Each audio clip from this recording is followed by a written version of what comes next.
hidupku. Kau membuat segalanya baru. Engkau di dalamku dan ku ada dalammu. Tak ada yang tak mungkin bagimu. Ku dicipta untukmu,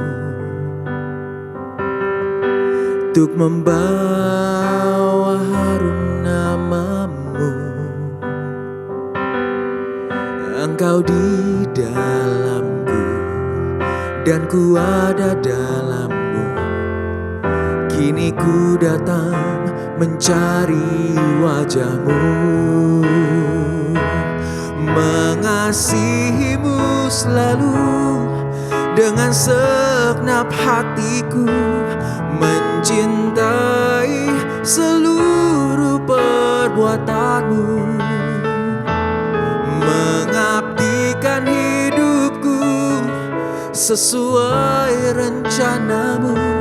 Ku mau menyembahmu sampai akhir hayatku. Kau memahami hatiku, oh, hanya kau yang mengertiku selalu. Engkau di dalamku dan ku ada dalammu. Kini ku datang mencari wajahmu, mengasihimu selalu dengan segenap hatiku, mencintai seluruh perbuatanmu, mengabdikan hidupku sesuai rencanamu. Ku mau menyembahmu sampai akhir hayatku. Mengasihimu selalu dengan segenap hatiku, mencintai seluruh perbuatanmu, mengabdikan hidupku sesuai rencanamu. Ku mau menyembahmu sampai akhir hayatku, sampai akhir hayatku, oh, sampai akhir hayatku.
Shalom saudara sekalian, kita kembali merenungkan firman Tuhan di Rise Up.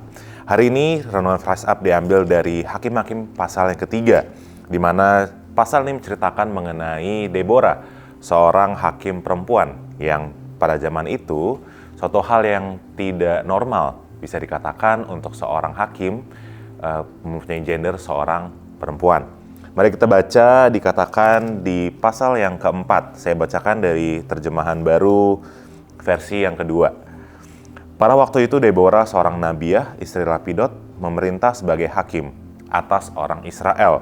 Ini hasil doa dari Israel 20 tahun lamanya mereka ditindas oleh Raja Yabin, Raja Kanaan, dan juga panglima tentaranya yaitu Sisera. Dan kita melihat bagaimana Tuhan memilih Deborah setelah bangsa Israel mendoakan kebebasan pada saat itu. Dan di sini kita juga melihat bagaimana kedekatan Deborah dengan Tuhan. Karena Deborah mempunyai waktu pribadi dengan Tuhan, dikatakan di pasal yang kelima bahwa ia duduk di bawah pohon kurma dan disitulah orang-orang mencari keadilan menghadap kepada dia. Dan kita juga melihat bagaimana seorang pria namanya Barak dipercayakan ada di bawahnya Deborah. Dan di saat Deborah menyuruh Barak untuk pergi menghadap berperang dengan Sisera, tapi Barak ragu dengan apa yang ada di depan mata dia, apa yang terlihat. Dan Barak berkata di pasal yang ke-8, di ayat yang ke-8, Barak berkata kepada Deborah, "Jika engkau ikut maju, aku pun maju. Tetapi jika engkau tidak maju, aku pun tidak maju." Akhirnya kata Deborah, "Baik, aku ikut. Hanya engkau tidak akan mendapat kehormatan dalam perjalanan yang engkau lakukan ini, sebab Tuhan akan menyerahkan Sisera ke dalam tangan seorang perempuan." Kalau kita baca sampai di ayat yang ini mungkin kita berpikir, oke, Barak akhirnya nggak mendapat bagian di dalam perjalanan ini, dalam peperangan ini karena dia takut, gitu ya, karena dia meragukan hubungannya dengan Tuhan. Padahal Deborah sudah berkata bahwa Tuhan akan memberikan kemenangan. Tapi akhirnya Tuhan berkata melalui Deborah bahwa akhirnya Sisera pun akan mati, tapi bukan di tangan Barak. Kalau kita bayangkan, oh berarti Tuhan akan bekerja melalui Deborah. Pasti Deborah yang akan membunuh Sisera, gitu ya. Tapi kalau kita baca lagi di ayat yang setelahnya, dikatakan di pasal yang ke-22, pada saat itu muncullah Barak yang mengejar Sisera, Yael, yang kalau kita baca ceritanya, Sisera akhirnya lari ke kemahnya Yael, seorang perempuan, dan akhirnya Yael membunuh Sisera di sana. Dikatakan Yael kepada Barak, "Mari aku akan tunjukkan kepadamu orang yang kau cari itu." Lalu Barak masuk ke dalam dan tampaknya Sisera mati tergeletak dengan patok dalam pelipisnya. Mungkin ini cerita yang kalau kita baca, wah kayaknya kok serem banget gitu ya, sampai dikatakan ada patok yang menembus pelipisnya Sisera. Tapi kita nggak mau fokus ke sana, saudara, tapi kita fokus kepada pekerjaan tangan Tuhan di ayat yang ke-14. Deborah berkata kepada Barak, "Bersiaplah, sebab inilah harinya Tuhan menyerahkan Sisera ke dalam tanganmu. Bukankah Tuhan maju di depanmu?" Lalu Barak turun dari gunung Tabor diikuti 10.000 orang. Tuhan mengacau balaukan Sisera serta seluruh kereta dan pasukannya oleh mata pedang di hadapan Barak. Kita melihat bagaimana akhirnya Tuhan bekerja melalui Deborah. Tuhan juga bekerja melalui Barak, walaupun Barak ada takutnya gitu ya Bapak Ibu Saudara sekalian, tapi Tuhan tetap memberikan kemenangan karena Tuhan sudah berjanji kepada Deborah. Dan kita melihat di sini satu hal yang bisa kita renungkan hari ini. Kalau Tuhan bekerja melalui polanya Tuhan, melalui caranya Tuhan, melalui cara-cara yang unik, dan seringkali kita nggak bisa berpikir, oh pasti seperti ini. Kalau 1 tambah 1 sama dengan 2. Kalau 5 tambah 5 sama dengan 10. Tapi Tuhan seringkali punya hitungan yang berbeda. Gitu ya Bapak Ibu Saudara sekalian. Dan pada saat itu pun bukan hal yang normal untuk hakim sebagai seorang perempuan. Tapi Tuhan memakai Deborah karena Tuhan tahu Deborah punya kedekatan dengan Tuhan. Dan di saat Tuhan menggunakan Deborah untuk memenangkan bangsa Israel, untuk memenangkan peperangan dengan Sisera gitu ya, Tuhan juga melihat bagaimana bangsa Israel yang pada saat itu, kita baca di ayat yang pertama, kalau Israel itu sudah jauh daripada Tuhan, mereka melakukan hal yang jahat di mata Tuhan. Tapi kita melihat bagaimana Tuhan terus dengan kasihnya Tuhan, dengan kasih Tuhan kepada bangsa Israel, Tuhan terus memenangkan bangsa Israel karena Tuhan begitu mengasihi mereka. Walaupun kita melihat di cerita ini mengenai bagaimana Tuhan bekerja melalui Yael gitu ya Bapak Ibu Saudara sekalian, walaupun Yael mungkin kesannya jahat karena dia juga berbohong, karena dia juga akhirnya membunuh dengan caranya yang kejam, tapi tetap kita melihat bagaimana Tuhan mengasihi bangsa Israel. Hari-hari ini, Bapak Ibu Saudara sekalian, apakah kita membatasi Tuhan dalam pekerjaan Tuhan? Apakah kita berpikir kalau misalnya saya berdoa A, harus dijawabnya A, dengan caranya yang seperti ini? Tapi seringkali, Bapak Ibu Saudara sekalian, Tuhan punya cara yang unik. Karena dikatakan juga di firman Tuhan, apa yang tak pernah dilihat mata, tak pernah didengar telinga, dan tak pernah timbul dalam hati, itulah yang Tuhan berikan untuk setiap kita. Jadi hari ini marilah kita percaya kepada Tuhan dengan caranya Tuhan, bukan dengan cara manusia. Mari kita punya cara pandangnya Tuhan, dengan apapun yang kita doakan, apapun yang kita lakukan hari-hari ini, biarlah itu kita berserah kepada Tuhan dan taat dan tunduk kepada cara Tuhan. Mari kita berdoa. Tuhan, terima kasih untuk firman-Mu hari ini, yang Kau katakan kepada kami, Kau ajarkan kepada kami Tuhan melalui Hakim-Hakim 4 ini, bahwa kami boleh melihat Tuhan punya cara yang unik untuk setiap kami.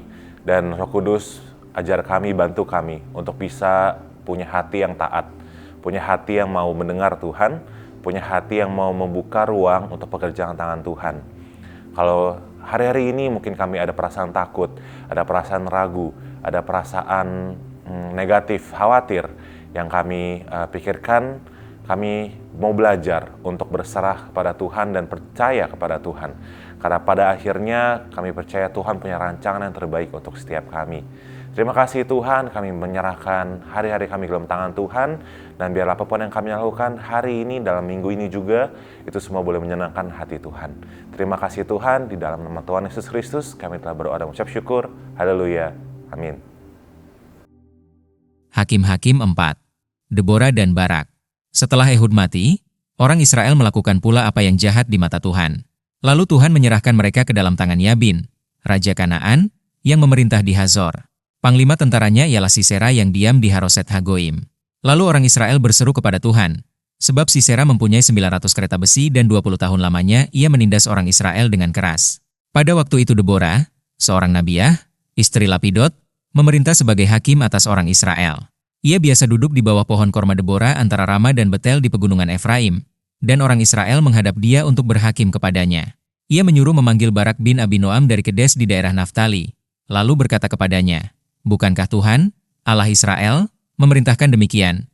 Majulah, bergeraklah menuju Gunung Tabor dengan membawa 10.000 orang Bani Naftali dan Bani Zebulon bersama-sama dengan engkau, dan aku akan menggerakkan Sisera, panglima tentara Yabin, dengan kereta-keretanya dan pasukan-pasukannya menuju engkau ke sungai Kison, dan aku akan menyerahkan dia ke dalam tanganmu." Jawab Barak kepada Deborah, "Jika engkau turut maju, aku pun maju. Tetapi jika engkau tidak turut maju, aku pun tidak maju." Kata Deborah, "Baik, aku turut. Hanya, engkau tidak akan mendapat kehormatan dalam perjalanan yang engkau lakukan ini, sebab Tuhan akan menyerahkan Sisera ke dalam tangan seorang perempuan." Lalu Deborah bangun berdiri dan pergi bersama-sama dengan Barak ke Kedes. Barak mengerahkan suku Zebulon dan suku Naftali ke Kedes, maka 10.000 orang maju mengikuti dia. Juga Deborah maju bersama-sama dengan dia. Adapun Heber, orang Keni itu, telah memisahkan diri dari suku Keni, dari anak-anak Hobab ipar Musa, dan telah berpindah-pindah memasang kemahnya sampai ke pohon Tarbantin di Zaanaim yang dekat Kedes. Setelah dikabarkan kepada Sisera bahwa Barak bin Abinoam telah maju ke Gunung Tabor, dikerahkannyalah segala keretanya, 900 kereta besi, dan seluruh rakyat yang bersama-sama dengan dia, dari Haroset Hagoim ke sungai Kison. Lalu berkatalah Deborah kepada Barak, "Bersiaplah, sebab inilah harinya Tuhan menyerahkan Sisera ke dalam tanganmu. Bukankah Tuhan telah maju di depan engkau?" Lalu turunlah Barak dari Gunung Tabor dan 10.000 orang mengikuti dia. Dan Tuhan mengacaukan Sisera serta segala keretanya dan seluruh tentaranya oleh mata pedang di depan Barak, sehingga Sisera turun dari keretanya dan melarikan diri dengan berjalan kaki. Lalu Barak mengejar kereta-kereta dan tentara itu sampai ke Haroset Hagoim, dan seluruh tentara Sisera tewas oleh mata pedang. Tidak ada seorang pun yang tinggal hidup. Tetapi Sisera dengan berjalan kaki melarikan diri ke kemah Yael, istri Heber, orang Keni itu, sebab ada perhubungan baik antara Yabin, Raja Hazor, dengan keluarga Heber, orang Keni itu. Yael itu pun keluar mendapatkan Sisera, dan berkata kepadanya, "Singgahlah, tuanku, silakan masuk. Jangan takut." Lalu singgahlah ia ke dalam kemah perempuan itu, dan perempuan itu menutupi dia dengan selimut. Kemudian berkatalah ia kepada perempuan itu, "Berilah kiranya aku minum air sedikit, aku haus."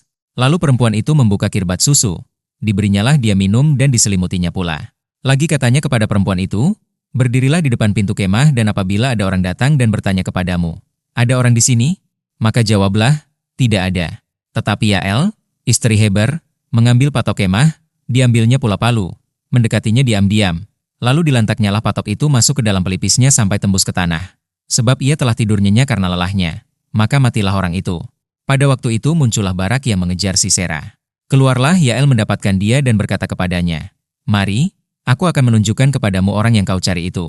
Lalu masuklah Barak ke dalam dan tampaklah Sisera mati tergeletak dengan patok dalam pelipisnya.